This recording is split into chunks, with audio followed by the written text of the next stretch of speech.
सकाळ मोर ना साई सोहन दास अटे मु पंचम श्रेणी एक छात्र अटे। आज मु गोटे कविताटी पाठ करने को जाऊँगी और सही कवितार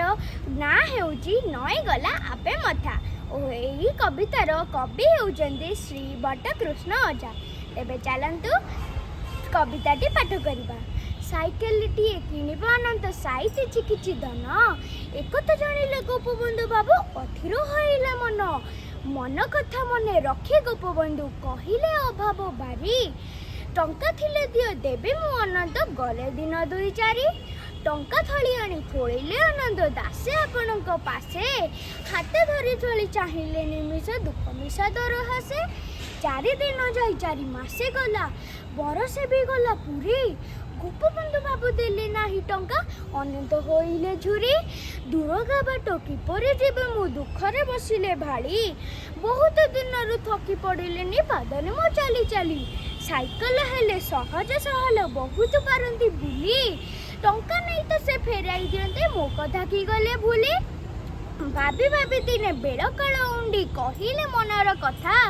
गोपबंधु बाबू हसिले अळप तळकु नुआई मथा तुम टंका कथा अच्छी मोर माने देई नहीं जानी जानी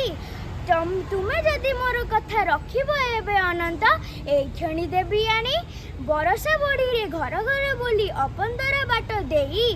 पादे चली चली भोकिला लोकर खबर फेरुच नहीं साइकेल हेले सड़क बाटरे सुविधा रे जीव चली अभाव केउंटी किपरि जानिबो कहिल मनरे भाली पानी कादुओरे आउ कि पशिबो देखिबो दुखींक मुह बरसे बड़ी रे किए पोछि देबो आकुल अखिर लुह टंका नहीं जाओ साइकेल किना मनु करी दियो दूर दुखी जनसेवा जेउंठी करूच सेई तो सरगपुर मणे मुकुतर झलकरु बली सुखिला अधरु हस से झरे से हसरु झरे सरग सुषमा देवता हुअंती बस सरमरे सड़ी बुझिले अनंत तांक मर कथा दासे आपणक चरण जुगले नई गला आपे मथा। धन्यवाद।